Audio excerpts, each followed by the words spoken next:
All right, so welcome again to FCI Live. This is our session, Solidarity and Multi-Stakeholder Co-ops. Lots of you have been requesting this topic. So super excited to have Lela Klein from Co-op Dayton here. You may know Co-op Dayton specifically for helping to launch Gem City Market, and Kate Sassy Sassoon with Zebras Unite Co-op, who is also of Sassy Consulting. They are both here to talk to us about their experience with multi-stakeholder co-ops. This is going to be a pretty informal session, a conversation between these two great leaders, and I am going to pretty much turn it over to them. Thank you both so much for being here. Yeah, I'm stoked. This is going to be fantastic. And I know we'll have more folks trickling in, so we'll keep it lovely and informal and organic. But I just want to kick off. I'm going to say who I am, pass the mic to Lela. This is very much a conversation, and we're both kind of in practice right now. So this is very much a space for questions, thoughts, discussion, multi-facing dialogue, as is appropriate to a session on multi-stakeholderism. But first off, JQ kind of teed it up, but I'm Sassy or Kate, whichever y'all prefer. I have the privilege to be a lifelong co-opper. I was born into cooperation. My first co-op was at age 3.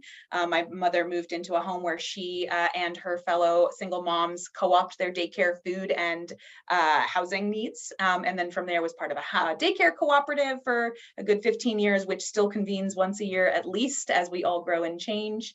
I've been a worker owner of many different worker cooperatives. I've been a member and a board member of housing cooperatives.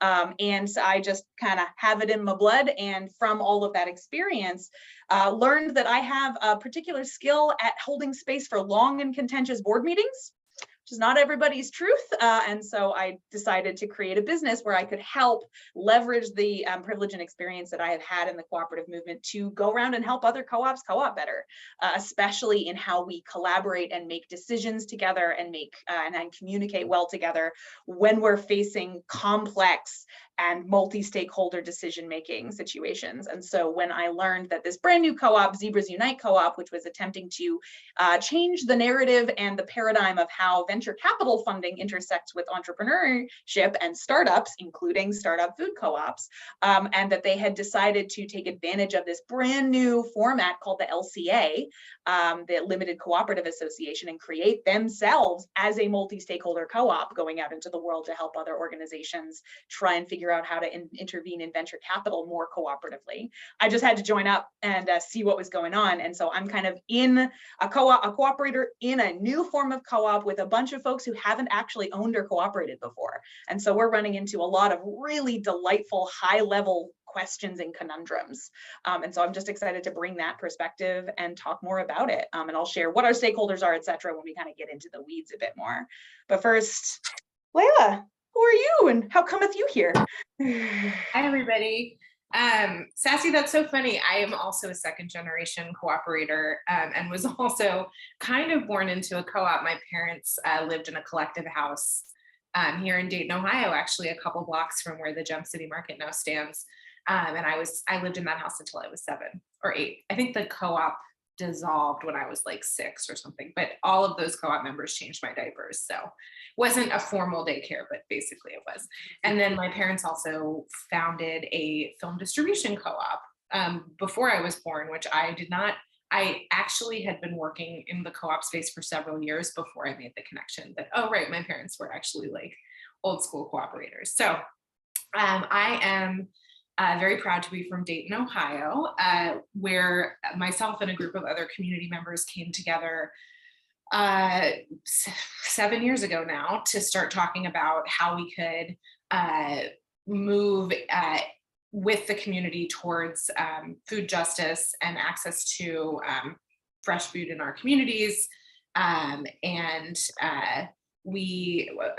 colleague of mine convened a conversation. I was lucky to be invited. And as we built towards what would eventually be a multi-stakeholder cooperative grocery store, we were really trying to sort of do a whole bunch of different things because we came from a whole different bunch of places. So me in particular, I was a labor and employment lawyer, and before that a union organizer. And so coming from a place of really having worked in workers' rights and workplace justice, my original excitement was about the idea of worker cooperatives. And many of the other people around the table were especially interested in community cooperatives and ways in which the community can actually own the things that matter most to them. So for us, a multi-stakeholder cooperative just followed. And I don't even think we knew it was unusual, to be honest. Like, I think we were looking at a model that was happening in Cincinnati at the time. We just thought like, oh, like, obviously you'd want the workers to have ownership and you'd want the community to have ownership. So we'll just do that. And didn't really think it all the way through. So here we are doing it now. And that is our story. So we opened our Gem City Market Cooperative in May of last year. And so we're still in the stage where you talk about your child like a toddler. So we're like almost 17 months old at this point. And the first group of worker owners have now become eligible for ownership, but have decided to defer ownership. They have said, we're not ready. This feels overwhelming. We're still getting our feet under us in terms of just like working in a grocery store, running a grocery store, and have asked us to wait and continue to hold their seats for them. So that has happened just in the past couple months. So not yet actually a multi-stakeholder, created as a multi-stakeholder, does not yet exist as a multi-stakeholder, but excited to talk more about all of the various ways that that's gone down. And so, you know, when we were asked to do this panel, I thought, that it would be kind of a great dynamic between Sassy and I, Sassy, who's like in the middle of it, in the thick of a multi-stakeholder cooperative, and me, who's like, maybe someday we'll have a multi-stakeholder cooperative. So excited for the conversation. And I know people had trouble getting into the Zoom. So welcome to folks who are coming. Yeah, yes, everyone is navigating the gauntlet of Zoom gremlins with grace. Welcome.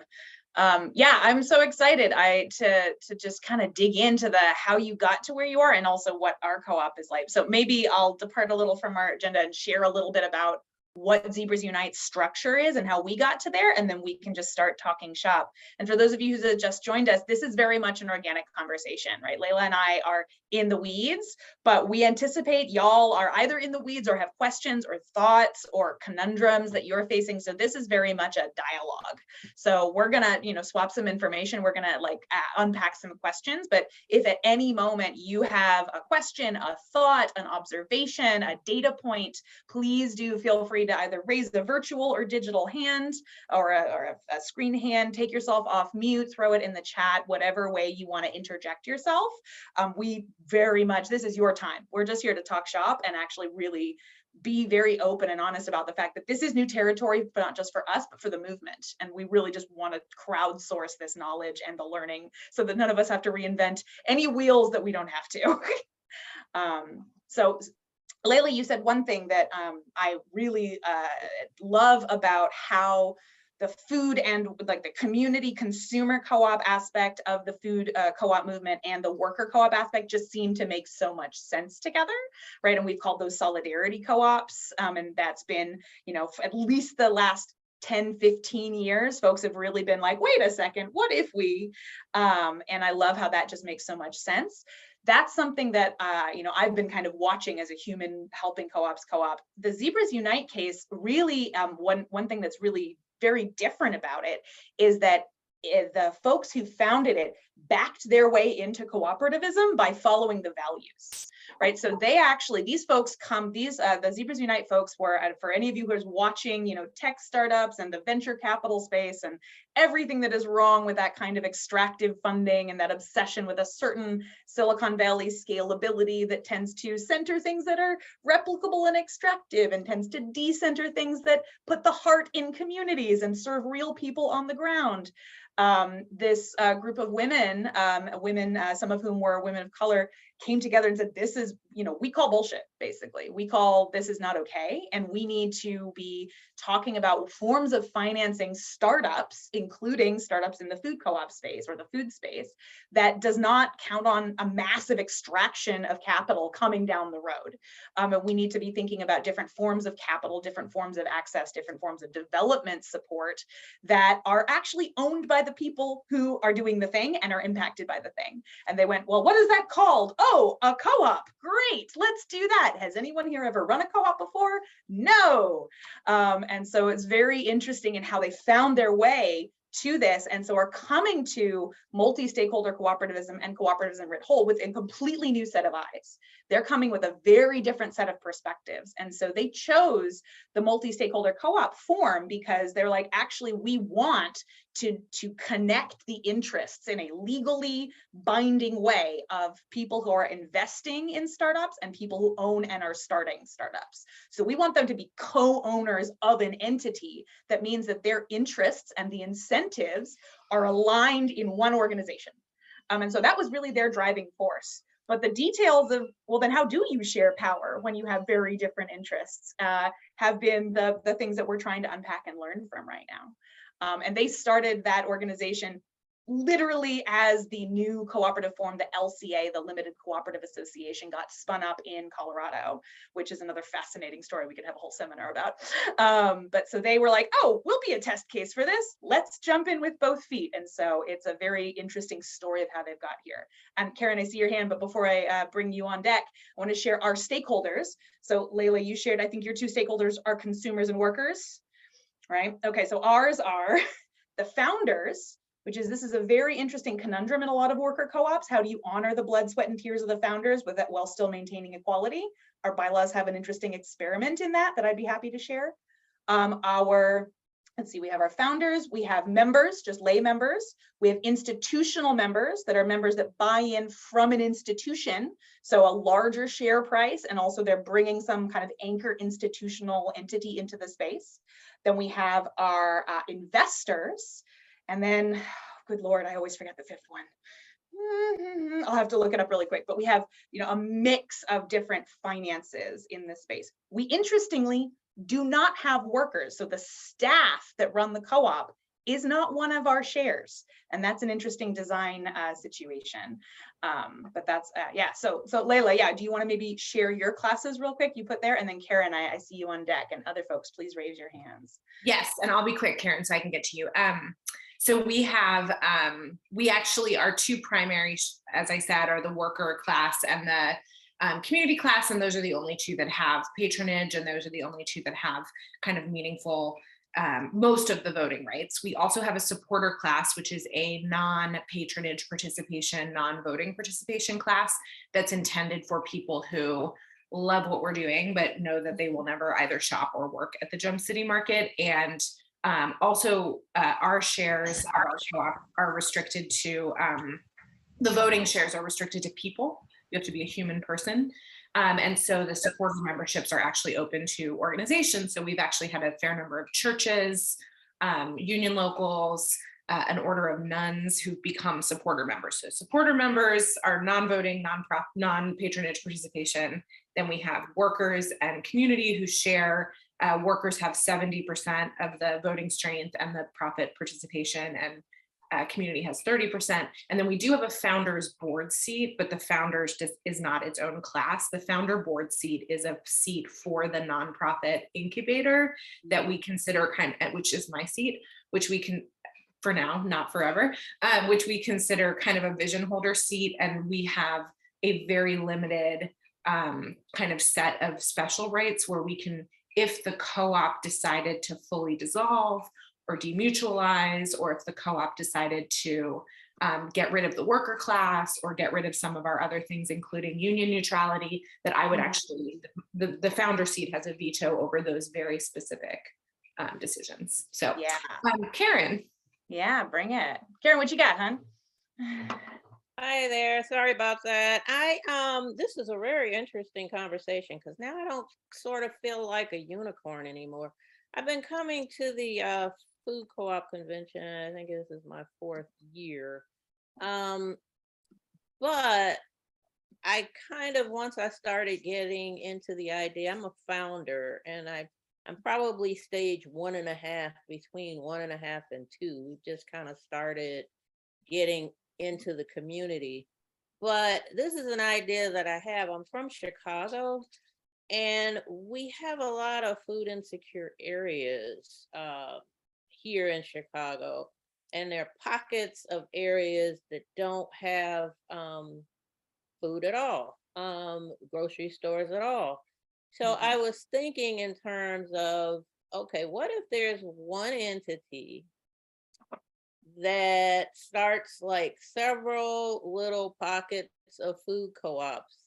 Because I know how hard it is to start one co-op, but now I'm talking about, starting few in different areas that are food insecure, because we keep having these large conglomerates come in, they get the tax breaks, and then they leave the community, and the community has no food. So that's kind of the bright, crazy idea that I had. But now that I'm sitting here listening to you, maybe I'm not a unicorn at all, because you guys are kind of sort of talking about, on some level, what I was thinking. So I don't know. Does that make any sense to you guys, or am I completely nuts? I mean, A, we're all crazy here, so welcome to the party. And B, no, that actually exactly is one of the things that I think multi-stakeholder cooperativism is actually a really powerful mechanism for, right? Like, we've already seen how like some, food cooperative developers or some umbrellas can, almost franchise, right? Have one co-op, but running multiple locations. I feel like multi-stakeholder cooperativism could even accelerate that in some ways. Zebras Unite is trying to dream up things where it's like, all right, say you want 6 micro food co-ops in your food insecure areas. That could be one stakeholder class is like a rep from each co-op, and then another could be the city. Right, the city that wants to actually, instead of giving tax breaks to agglomerations, they want to funnel that budget into some sort of direct city development. Yeah. Right, like, and you could have a mechanism, be like, hey, city, we've got a structure for you. You don't need to spend your dollars to figure that out. Come on into our party. I mean, Chicago is nuts when you start talking legislatively, and that's exactly what I thought. I mean, they're throwing this money after these corporations that wind up leaving and taking their money with them, and it's like, okay, you all don't even ask for this money back if they cut and run. But what I was thinking is that, yeah, you have an entity and you have representation from each one of these little pockets. They operate independently, but we kind of share in the success of all of the little entities. So, I'm so glad to hear that. And I'm not going to say anything else, but I'm just going to sit and listen, but I'm glad to hear it. Amen. Lela, you got any thoughts on like how this format and what we're doing is like intersects with that vision or that need? No, I just love the flexibility of the form, that like we're all here to problem solve and build what is needed in our community. And the sort of traditional business models have not worked, have strip mined and extracted resources from our communities. And so why wouldn't we be creative about how we build the organizations that will meet our needs? And we've talked a little bit here in Dayton about neighborhoods that aren't being, so Dayton is much smaller, much smaller than Chicago, but we've talked about how to meet needs in communities that are not directly served by Gem City Market geographically. And one thing we've talked about would be a potential sort of offshoot second level co-op for some of the corner stores, like almost like a buying cooperative for the corner stores to be able to purchase from Gem City Market. That is a like very long-term plan. We do not have the capacity to do that right now. Jake, you don't freak out. We gotta like stabilize our existing co-op before we do anything else. But it is like a long-term vision of like, now that we've leveraged our own resources and created this institution. So how do we deepen and build on what we already have? That's really exciting, Lindsay, that you guys are thinking about trying that. I would love to hear more about how you're, how that's playing into your existing plans. And not, I think I always struggle with like, I'm a maximalist. I just want to do it all. But like, let's get the one big thing done first, and then we can, that's the struggle is real. The struggle is very real. So that actually brings to mind something that I wanted to share with folks, which is in our founders' own words, our founders of Zebras Unite are the queens of doing too much. They are maximalists and they're thinking at an ecosystem level intervention, right? They're very much, or the thesis of this company is, it's not just the organizational model that's broken, it's how we fund it and how we even conceive of funding startups right now. And because they're coming from the like venture capital tech adjacent space, the norms in that world are just bananas, right? It's just absolutely bananas. It's, they'll fund, venture capital firms will fund 100 companies and they have to, but their literal calculation is one of these companies has to make 110 or 100x return in order to fund our like gamble on all the other 99. And so you can imagine the pressure on all of their startups to actually, toss anything out the window that is needed in order to maximize revenue. And so that's, just not really set up to center the full complex humanity of local grounded communities. So when our Queens of Doing Too Much founded the company, they definitely took on pretty much every challenge they could at the same time. And that's one of the things that we're struggling with in trying to experiment with. How do we do multi-stakeholder cooperativism at all, right? So we're trying to think of, how do we take a small group of, humans with a finite amount of capacity and brain and energy and time, right? Love and intention may be infinite, but the calendar doesn't care. And how do we take that and actually put in order the steps that we need to realize this grand vision? And I think one of the big lessons for our group in particular is one, that the cooperative, what I call the co-opreneurship learning curve and unlearning curve is actually more intense than you might necessarily know or understand. What I mean by that is going from a person with a mindset of, boss employee, or, us versus them, or alienation from my power around purchasing or working, going from that mindset and all of the tools and trauma and adaptive mechanisms that you've made inside your body through your history to like adapt to that truth, because that's the most prevalent truth in our society, unlearning that and putting that down and then stepping into your collective power. That's actually a huge journey, and it's different depending on how oppressed you are and where you are in that, like how you come to that moment, and it's a real organizational cost. And so you need to account for that cost in some way to then be able to reap the benefits of cooperativism. Because we had a meeting recently where we're like, we don't feel like this. We feel like the co-op is mostly work and not much benefit right now. And I'm like, that's actually normal and accurate for the stage that we're all at, right? Like I've done some of that work because I've been in this movement a while. The 3 or 4 other founders and workers we've got, they're new to this movement. So they've got like we need to make organizational space for them to put down that previous dynamic learning and step into the new one where we're cooperating. And that's really, really important, because if we're going to grow the cooperative and actually serve the people who really need to be reconnected to their power, they're more likely to be even more alienated. And so that's a real important kind of thing to factor into how we're actually manifesting our co-op, and actually starting to experience that. It's like really helpful to hear you say that, because we sort of we experienced both, I think, a good process around like mindset change and stepping into like authentic power. And we experienced that in a really meaningfully positive way when it came to our community organizing work as we led up to the co-op. So the community, over the course of like 6 years, we had meeting after meeting after meeting after meeting, where people kind of got used to the idea that like, oh, I didn't just come to a meeting to give feedback, like I actually do own this thing. And I think that's one thing I'm really proud of that I think we did well. And yet so people really stepped into their cooperative ownership from the community owners did. And then when we opened the co-op, I feel like we sort of dropped some of that.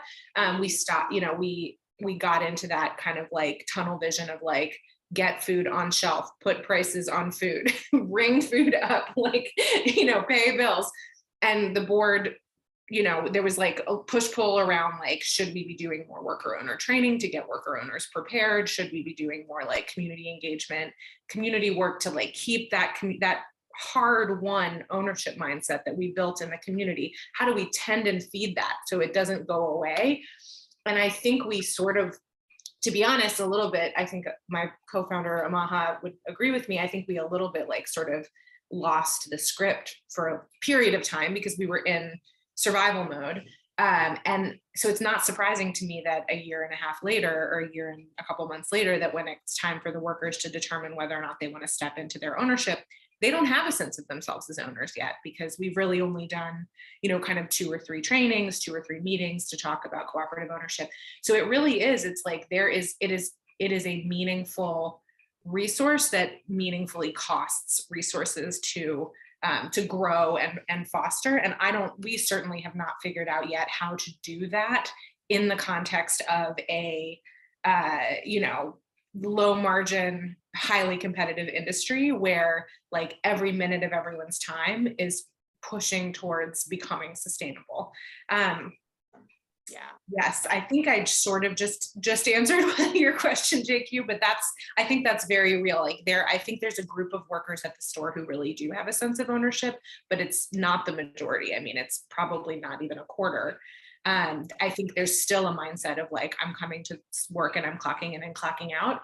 And when we taught, like, one thing that was really interesting is when we had a team meeting about 9 or 10 months in, and it was the first time the board had like kind of really been invited into a team meeting.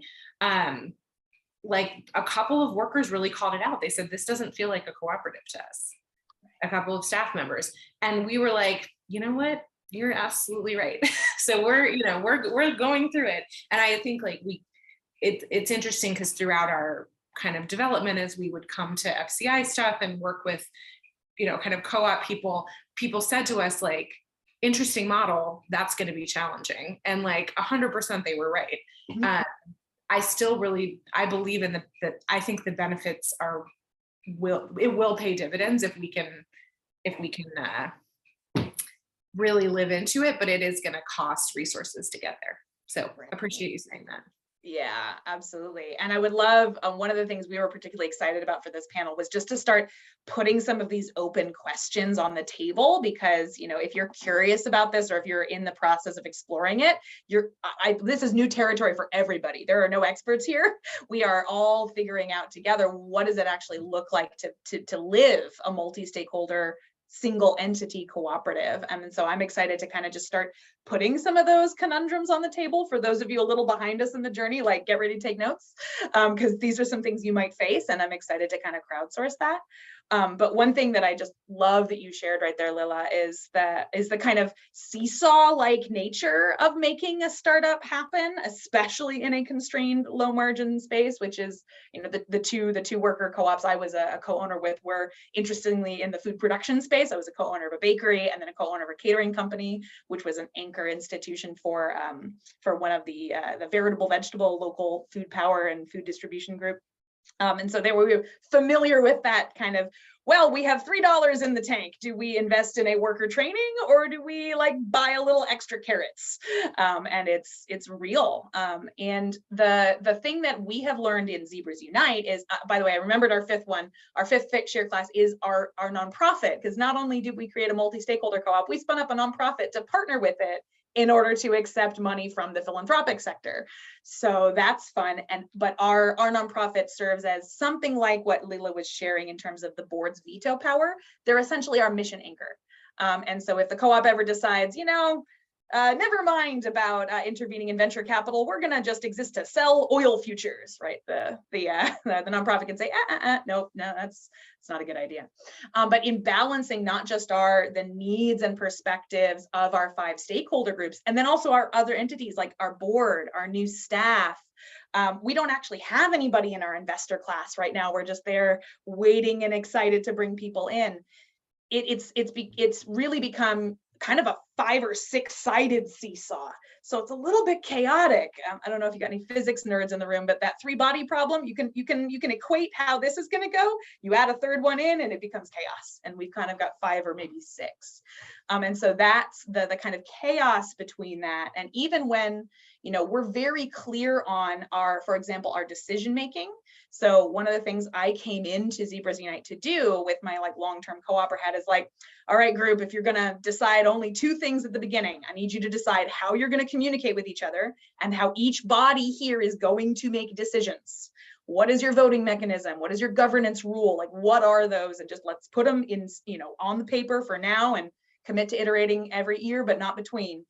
Even when we have that very clear, there's so many different bodies that act and so many different scenarios. Well, actually, this is this is an issue really about revenue and our existence. So it needs to go to the board because this is an existential issue. But well, maybe that's actually operations, or should we be putting this vote to the members because it feels like it's related to our values? Like, it's really complicated to know in a kind of daily operations way, what is the right group to be making what kind of input on what kind of decision. And so I will say though, that we did just have our first big milestone. We actually impaneled our first voted board. And so we ran our first 5 different classes of people voting in unique ways, coming together to elect their representative board seat and decide what to do with the extra seat for the community member. We actually just ran that over the summer with a group of, I think we have almost 250 members right now, most of whom are not co-op savvy.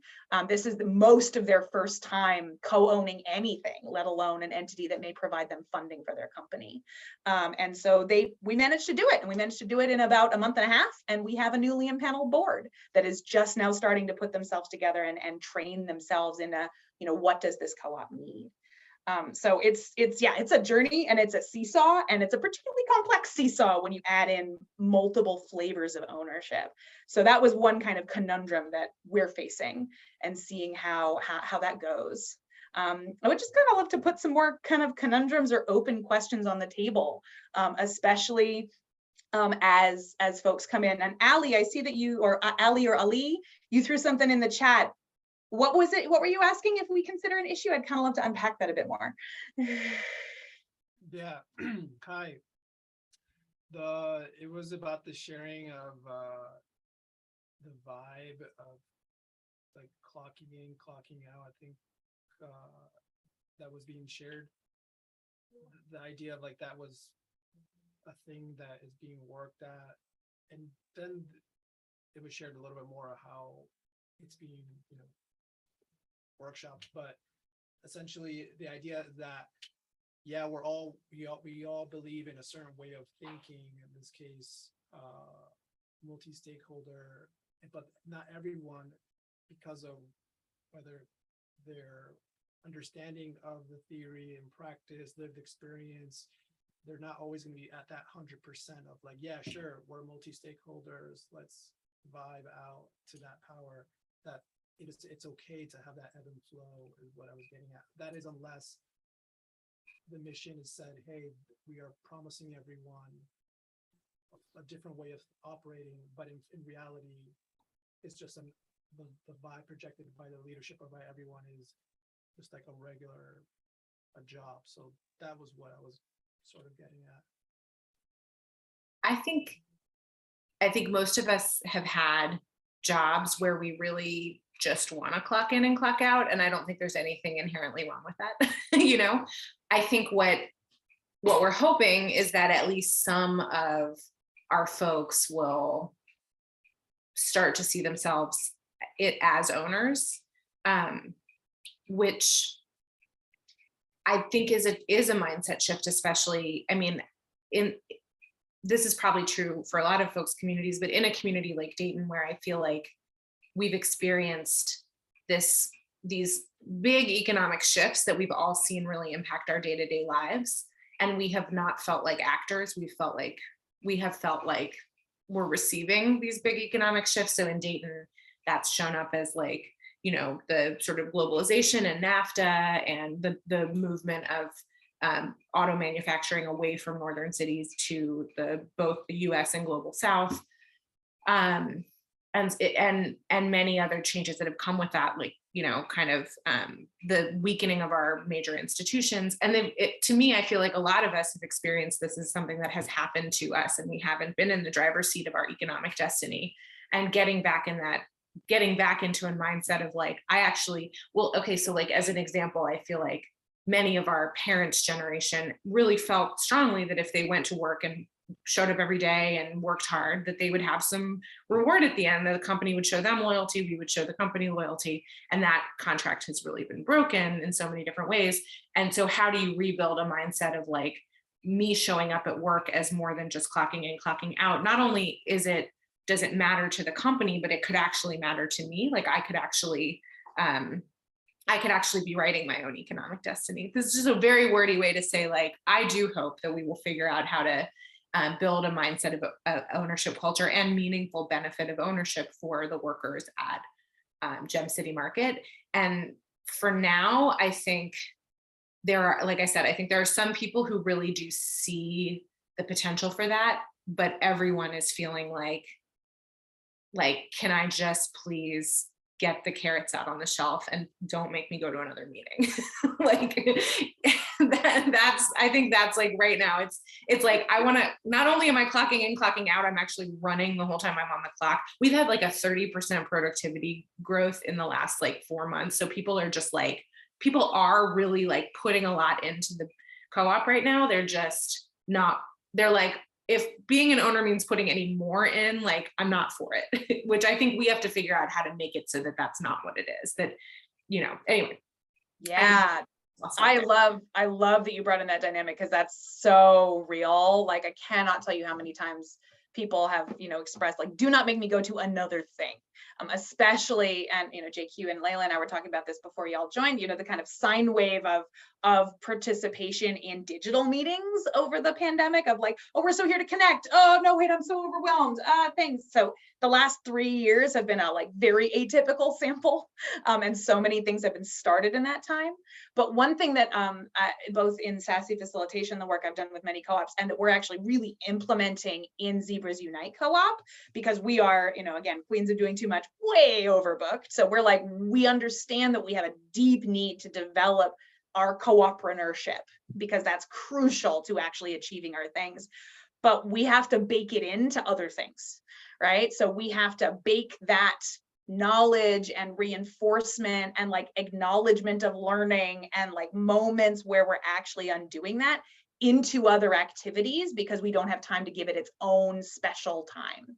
So, in the instance of putting out carrots, right? Like, is there a way that the act of stocking shelves could be made into a teachable moment about ownership, right?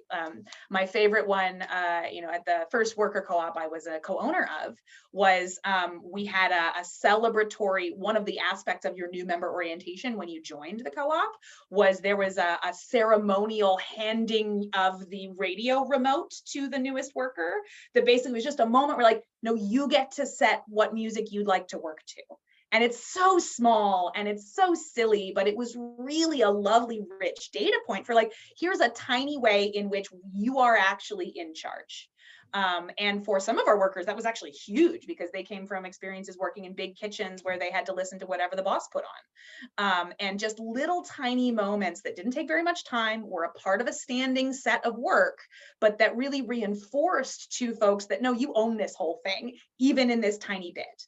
And then, just trying to figure out how to get the bigger stuff, like a financial literacy training that we all need, because we're all going to read our daily reports, trying to work that into existing workflows like standing meetings or quarterly celebrations or whatever we could do, because that is just so crucial, but always so we don't have time. So that was one thing I wanted to bring for that. And interestingly, so at Zebras Unite, I mentioned before, there is no class that is worker, right? So the staff of the company are not a worker, it's not worker owned. That was deliberate and accidental on the part of the founders. It was accidental in that they didn't know much about worker co-ops, because they were new to the co-op space. They're like, well, if it's a co-op, we all own and we all share, and then that we're just all here as entrepreneurs, right? And that was the intentional component, because our members are entrepreneurs. Our members are people founding companies or people serving people who found companies, specifically zebra type companies, which are essentially third sector or co-op or whatever kind of social entrepreneurship you want to call it.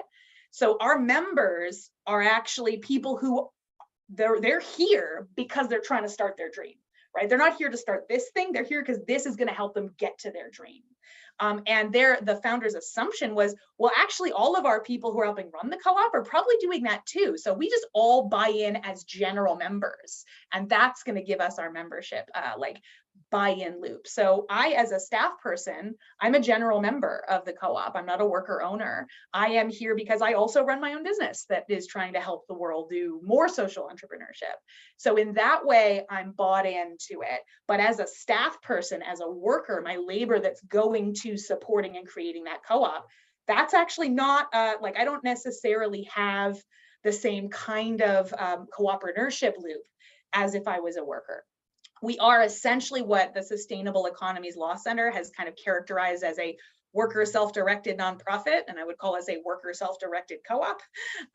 So it's complicated and interesting, but it does mean that like our motivation as staff is actually as members of the consumer or shared marketing co-op. So that's been one of our sources of a challenge, is the why are we here, and therefore why, like how are we voting, or how are we helping to elect the board and prioritize what, that's a little bit murky for us. We haven't done a very good job at being like, well, the motivation for this class is X and the motivation for this class is Y. We're all kind of, I'm not sure, we're just all in it together, I guess. And that I see that having some potential complicating factors down the road when, God is willing, we have a $6 million budget and we get to deploy it to do all sorts of crazy things. I anticipate that we will need to be not so murky by that point, so that we can actually have clear swim lanes and clear alignment about how we want to deploy that money, etc. So murkiness in terms of motivation for class is a thing that I see being one of those complications that that person shared with Lela coming down the road. I would love to know, Lela, are there any other like specific things that people have given you feedback about, like, oh, I see X being complicated in doing this solidarity multi-stakeholder thing? I think, you know, one thing has been, we've heard from folks in the more traditional, you know, food co-op sector who, you know, had boards of directors that were all elected community members who maybe added a worker or two to the board and felt that there were some, it created conflict, or it was like that there was a challenge of, you know, how do you manage, how do you have a board that includes workers who oversee the work of their own manager? So that was something that I felt like created some anxiety among some, you know, kind of traditional cooperators, specifically in like the natural foods cooperatives world, because I don't think it's always gone well, and it might not go well for us either. So I'm not, you know, but like that, there is something inherently a little scary about having people who you supervise to being accountable to them. Right. Yeah, and having being in the same room and sharing power, that can feel without, you know, there's that kind of more traditional co-op structure that we've seen. The board oversees the staff, which serves the members, which elect the board, right? That's that power loop. When you start squeezing some of those together, people can be like, the loop is broken. What do we do? And that's very real. But what I am trying to bring is that that loop is kind of always on paper. There's always squeezing between those, right? Because you got a friend who's on the board and maybe you were a worker, but now you got elected. Like it's always a little squishy there. So I like to design for that rather than pretend it's not true. And so that's kind of how I think about that. But yeah, that can be, especially, I want to bring in a kind of intersectional anti-oppression lens here. If you have gone through life experiencing even more oppression in workspaces, there is a little bit, this is something that I haven't seen talked about in co-op decision-making literature, but it's something I've experienced as a worker and as a consultant, that when you are first introduced to your power, especially if you've been more alienated from it, there can be sometimes a little bit of a pendulum swing too far into taking that power and just maybe running with it in a slightly non-cooperative way, maybe going a little bit rogue, maybe utilizing it a little bit heavily because it's actually catharsis and release and healing for you. But that can sometimes have a negative impact on the cooperative body that you're attempting to exercise that power through. So I've seen this particularly in housing co-ops, for example, where it's a bunch of students, and the students, is their first time they've ever had agency over their space, and they decide things that maybe would not be the best for the co-op long term, but because they're just stepping into their power, the pendulum swings a little far. And if you're in a board where everything's kind of tight, that can be existentially scary. So there's a dynamic there that like is a complicated one that's legitimately actually something to not be like fearful about, but to know and to like accommodate, because it's might be actually kind of chaotic, and that might suck. Appreciation to the Ted Lasso reference, 100%. And also just to say, like, I've also seen people who have had access to power and privilege their whole lives do that. So I don't think it's 100%. to people new to power. Yeah, sometimes even more so. If you're like really used to exercising your power, then actually putting down that power can be really, really hard, especially if you're new to the whole concept that you actually have privilege, which is most people who have privilege, because that's how the blinders work. So I'm seeing some other fun things in here in the chat. Y'all are like putting in some great stuff. And are there, Ali showing, have any examples come up where the members of co-op in the name of ownership get too power trippy? Yes, exactly. Good Lord. I'll share one story from a co-op I was a part of that actually addressed this fairly successfully. They were it was a bakery cooperative, but we were thinking of expanding to add other kinds of co-ops into this kind of federated approach, right, that Karen was dreaming of just now.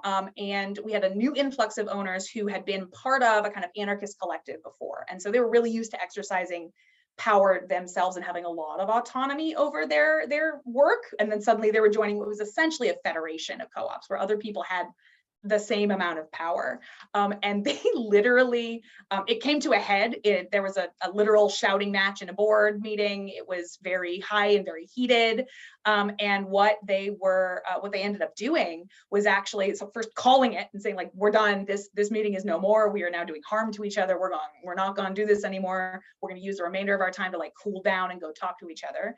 And then they decided to actually make the next few sessions of their big meetings where they were trying to come together into figurative boxing matches, where they decided to actually like make a little bit of a play. They like put up some silly ropes around the thing with some chairs. They like got some towels. They made it like kind of a game. And instead of people yelling at each other and like trying to vote each other down and like approve a proposal or deny that approval or friendly amendment, they just made a space where if you had opposing positions, you would have to step into the ring and like argue for your position and like really present your perspective in a playful way.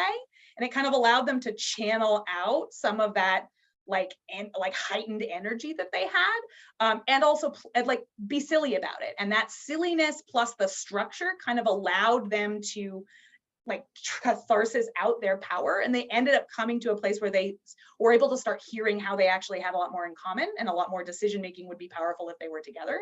So they like brought in some basically improv theater to the space. And it was something that nobody had really thought of doing, and it worked really, really well. It was, you know, a different methodology for each group, but that was one that I'd never seen a group really do that before, and it was very effective. So other things, other conundrums. GQ, I saw some things floating out of your head earlier. Anything you want to put on the table, or is it in the chat? Most of it's on the chat. And I think there's some time now to discuss. I think a lot of startups who are looking at solidarity model are struggling with the workers aren't here yet, because with startup food co-ops, you know, they aren't there yet and representing their perspective and holding those seats, and how you just even deal with the capacity issues on board to hold those seats for workers that don't exist yet. So I would have loved to hear some more thoughts from Lela on how you guys address that.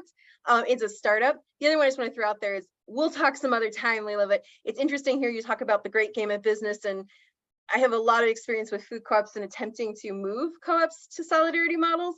I think I threw in the chat, throwing a staff member on the board does not mean that the board has switched from a consumer model mindset. Absolutely. And so that's why you see disasters, because they didn't do the thinking. They just kind of thought, oh, we'll just do this thing, it seems just. And we often see that in the consumer model. Well, this seems just, and not having thought it through and really thought through where they're coming from emotionally, and actually how they feel about power. When that starts to get questioned, it isn't only the, you know, staff who are now looking at details of how the GM gets compensated. It's actually owners having to listen to staff and not necessarily being excited about the experience. Yeah. Well, and I will say, like, in terms of like, how do you build in the voice of staff before you have staff at all, and now before you have staff on the board? So I think like work in progress. I saw Amanda's note, like not doing it well. I mean, we also like we struggled with this. We have 5 seats that were appointed as sort of like placeholders for worker owners. And we asked those board members explicitly to try to put themselves in the mindset of, what sort of addressing the needs of future worker owners. So before we opened, so before we had worker owners, there were some times where I felt that went really well, actually. So we had, as we were getting ready to close our capital stack and considering new market tax credits and other debt instruments, I found that a couple of the appointed board members really did step into the mindset of workers and say, look, if I'm a worker owner and I'm, getting ready to purchase my membership, and I see that we have, every asset we have is tied up for 7 years, and we're like, am I really going to want to pay, however much it is to buy in as a worker owner? And as a result of, and actually the person who was, I think, kind of the biggest champion for that was our treasurer, Fred Holly, who he and I tend to be the two on the board who really butt heads. But I was like very impressed that he really embodied that role of like putting myself in the shoes of a future worker owner. Like, will I really want to buy in given all of these circumstances? And so we did a few things. One is that we brought in when it came time to make a final decision on the new market tax credit, which was a highly controversial decision, we actually brought in somebody with more kind of financial and investment experience, but who also had a background in worker ownership, and asked them to kind of meet specifically with the board, absent all of the other professionals, to really say what is in the best interest of the workers. Let's really think through this as a very specific question beyond just because it's in the best interest of the cooperative for the community to get it open, however that happens, and a new market tax credit was the way to get that done. But is it actually in the best interest of the workers? We brought in specific experts to help the board make that evaluation and to serve as sort of advisors to the board. We were really grateful that we had some folks who were willing to come and do that for us pro bono, but would have been worth paying for. And then the other thing we did was we actually changed the share prices temporarily during so the worker owner share prices the board made a determination to make those prices lower to reflect the realities of having all of our assets leveraged and things like that. So so I think we did it well in certain ways. Now we are in the process of figuring out, okay, the staff has just said to us, we know we're eligible, but we don't want to buy in yet. We're not going to be profitable for at least another couple of years. There's, we're overwhelmed. We don't want more meetings. And so what we've offered them is that they could have a couple of folks who could sit on our board as in an advisory capacity, just not come to executive sessions, things like that, sort of baby steps. So we're figuring that out. I'll report back next year. Excellent. Yeah. And then just for the great game of business, because I think Lindsay asked, so it's a methodology, it's a book by the Skyjack Stack. It basically, the goal is to give workers the ability to understand how every little individual action that they do at their job impacts bottom line, and then to play a game where they improve their own performance, thereby improving the work group's performance, and thereby improving the overall performance of the organization. And then you you play games for 3 months is the usual time. So we're going to play a waste game. We're going to try to see how much can we reduce our waste, or we're going to play a margin game. Let's see if we can push these products that we know are high margin for 3 months. And we're going to track our results. And if we meet our goal and benchmark that the workers set, then we're going to reward ourselves with, an extra 2 hours of PTO, or a pizza party, or whatever it is. So it's basically goal setting as a work group, and then actually reviewing those outcomes and rewarding yourself when you meet them, and that being a way to build ownership mindset around things like putting the carrots on the shelves. Yes, I love all of those words. We're winding to our time. I want to make sure JQ has the time to do all of our outcome logistics, but I think Ali just heard a really great question that I would love to use as a winding down for us. In a few words, maybe one or two, are we still hopeful with this process? Lela and I would say cautiously optimistic is how I am. Really into it, believe in it, but have skepticism that I think is healthy. What about you, Lela? I'm there too. I mean, I feel we will get there. I wish I could fast forward to when we are there. I think it will be hard, and I am totally here for the work and want to do it. And it's why I'm in the work. And I think building consensus among those who are decision makers in our co-op that it is a valuable thing that we need to invest in and that it is worth investing in. I think that's like, that is the role of folks who believe, as I do, that we will do better when we all do better. So I do feel hopeful-ish. Well, I feel more hopeful because you guys are out there doing the work, and you guys are doing the best job we've seen yet of any startup food co-op attempting to do the solidarity model. So we're really excited. Thank you guys so much for being here and sharing with us today. I am going to do a quick wrap up with everyone. So just a quick minute to really thank Lela and Kate, Sassy. This was just phenomenal. People, I have a funny feeling you'll be being asked back to have this conversation some more. I want to make sure people are just aware. We've got some other great stuff coming up this week and starting next week. Tonight is Developing Conscious Communities with Ron Hance, who is the Executive Director of Network for Developing Conscious Communities, which is really working and very focusing on the Black-led cooperative movement as a whole and moving it forward.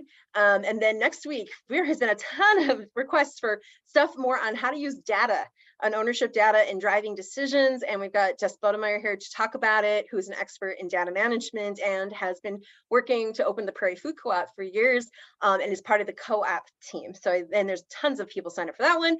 And then we're going to have 7 Roots back for site design versus site design. What is preliminary site design? What is full site design? When do you need it? Which one do you need? I think it's a question that's come up a lot, and they're going to be here to answer it. Real quick, we need to thank our sponsors for making this whole series possible: the USDA, National Cooperative Bank, National Cooperative Grocers, and CoBank. Thank you all so much for being here and being a part of it. Again, Kate and Lela, we are so grateful. Thanks, everyone. That was fun. See y'all in the movement.